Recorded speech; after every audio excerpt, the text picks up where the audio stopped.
back to our channel, Story of Us.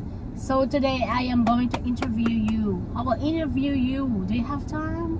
Before we even start, what we gonna talk about? Just what's your advice to your fellow Americans who are dating a Filipina?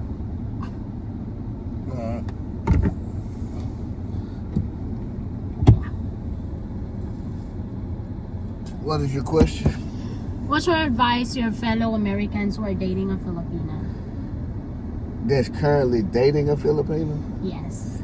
Or looking for a Filipina or dating a Filipina. I mean, what context are you talking about? The Filipina, the Filipinas overseas, they in America. What you mean? No, those that are still in the Philippines. And the man is in America. Yeah, probably. And they're thinking about finding a Filipina. Well, if you're thinking about dating a Filipina, I think the first thing you got to ask yourself is, why do you want to date a Filipina? What is the reason that you chose to date a Filipina? Why didn't you choose to be with a woman in the country that you're in? And you have to really look at those reasons, because whoever you are is who you are, regardless if you're in America or if you're in the Philippines. So if things are not working out with the women in your own culture, then they may not work out with a Filipino woman, because at the end of the day, a woman is a woman, regardless of what ethnicity group she's a part of or what country she's in. So it could be some things you need to work on yourself. Now, if you want to be with Filipino women because you think they are beautiful women and that's your type. Well, do you think they're beautiful women? Yes. Do you think I'm beautiful? Oh, yes, very, very beautiful. Very. Okay. Very beautiful. And if that's your type, then hey, pursue that. Okay. But don't do it because you think these women are quiet and they're easy to control, and you could be dominant, submissive, and you could be dominant over them.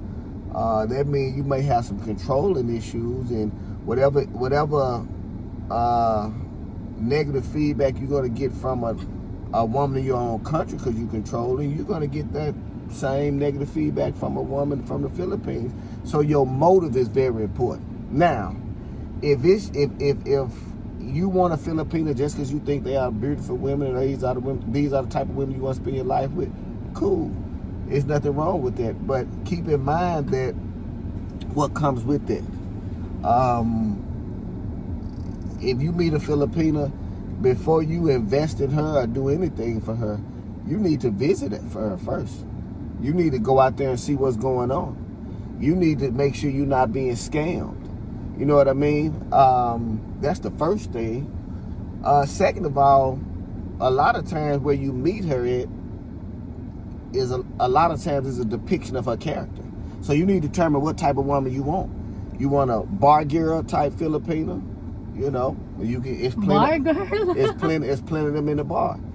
You want you an educated Filipina? It's plenty of educated Filipinas there. Are they easy to find? They're not easy to find. Well, I'm fortunate enough to have met a Filipina that's beautiful, intelligent, has a PhD.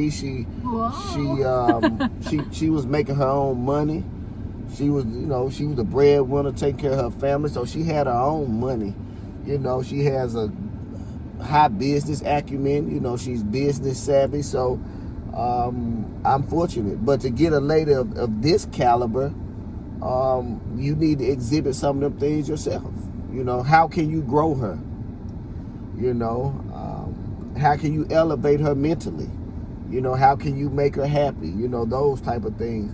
But before you even, let's go back to this. Before you even come out here, before you even invest in a Filipina, you need to go visit her, see her situation, make sure she's not scamming you, make sure she's not in a relationship out there and trying to use you for something. Signs of that is if you just start talking to her and she's already asking you for money, or she's coming up with these emergencies and she needs your help, your mindset should be, before you met her, she was getting those situations taken care of. So she need to keep getting them taken care of. You know, another thing, if you get involved with a Filipino, you know, a lot of times she may need you to help her with her family. You know, it's a package deal. Their family comes with their package. Jobs are not common out there.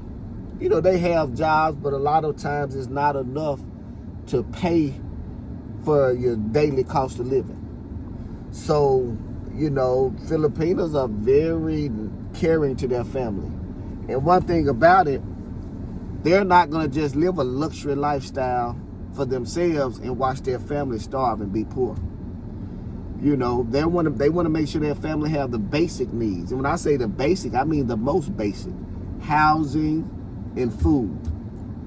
You know, and that's pretty much it. So if you go to the Philippines and you go to take her out and you meet her family, you know, and y'all go to the dinner table, best believe you're going to catch that bill. She might bring 10 family members with her, and you like, man, damn. But at the end of the day, when that bill comes across the table, it's gonna when they lay the bill down, each person gonna slide it all the way till it get to you, one check. So you know, just know that. Get to know their family, even though there are language barriers. Try to communicate with the family. You know, because you're a foreigner, and as a foreigner, they are concerned about their child. Some Filipino families, they see you as cha-ching, cash in. But some Filipino families, they don't care how much money you got. They want their child to be happy. You know what I mean? Right. So don't go out there with a selfish mindset. You may see a lot of adults staying in one house together. Don't go out there with the mindset like, damn, they grown, they can't get their own spot. You know, a lot of times they live together until they get married. Then when someone gets married, they move off. But don't be surprised when you go out there, the brother that's still in the 20s, the sister, you know, it's 4, 5 siblings, all of them living in one house. You know, don't look at it as a bad thing because they're just the culture. Yeah. We call it close family ties. Call it close family ties. So, you know, you got to be ready for that. But, and let me keep this real too. You got to make sure you can afford to be with a Filipino. Is it expensive? And when I say afford to be with a Filipino, you got to afford those flights. Those flights are expensive. Yeah. You're right. We're talking, you're right. You know, the average flight, probably $2,000 to $2,500. And sometimes I spent over $3,000 for a round trip flight. You do. So, you know, I visited out there 10 or 11 times. So I've spent probably $25,000 to $30,000 just in flights alone. Then when you get there, you know, food.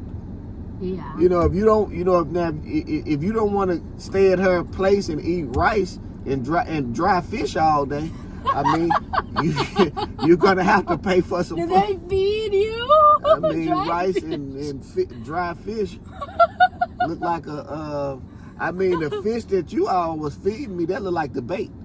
Mm-hmm. You know, in America, our fish big. Them fish was this small. Yeah. I'm like, hell, you use that to catch a fish. But that's another story. So you need to, you know, you want to eat good out there. And then, you know, every now and then you want to get you some nice hotels. I stayed in hotels a lot. I stayed at her place a lot too. But there were certain amenities that I wanted. Like, yeah, that's right. When at her place, I remember the first time I went to shower. I'm looking for the shower here. Like, damn. Well, on the shower, only thing they had was a bucket, and they got this thing called a dipper. The shower was not working. And you dip the dipper in the water, and you throw the water on you, and the water is very cold. Yeah, and we don't have heaters. Man, that water was so cold. So, you know, at that point, I'm like, you know, hey, let's go on and stay at this hotel a couple times. But I did stay at the house a lot too, just to be around the family. But as time went along, we started just kind of staying in the hotels. And then you want to travel around, like we traveled to Boracay and, you know, things like that. And so you have to stay with the family because, you know, the Filipinos, they want you to be close to the family. They want you to be close to the family. And these Filipinos too, they want approval coming from their family members. They do. You know, they value their family's opinion. They really do. So, you know, that's the first thing. Can you afford it? Because you know, she expect you to come see her. Yeah. You know, so you need to keep that in mind too. And beyond that, The culture, the language barrier, the culture. language barrier. Like I try to learn the language on my own, but fortunate for me, my wife was an English teacher, so she speaks English fluently. So you have to look into that. If you don't get a woman that's a teacher, and even Or if she's other a teacher, profession. a profession that can speak English, then there will be some language barriers. Now you still can make it work because English is a secondary language there. So a lot of Filipino people, they can understand some forms of English. You know what I mean? Now some, they're just straight Filipino language in their native language. Yeah. Because a lot of them, they have their regional language, and then they have the standard Filipino language. Yes.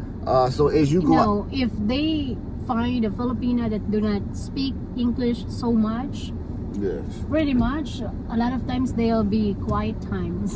yeah, it'll be And quiet. that's gonna be hard. Like when you're unable to share your thoughts, your perspectives, you know, it's hard.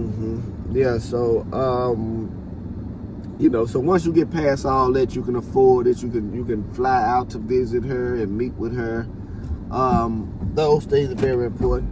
Let's pause it here. Okay, that's it for We're- now. all Bye, right. guys.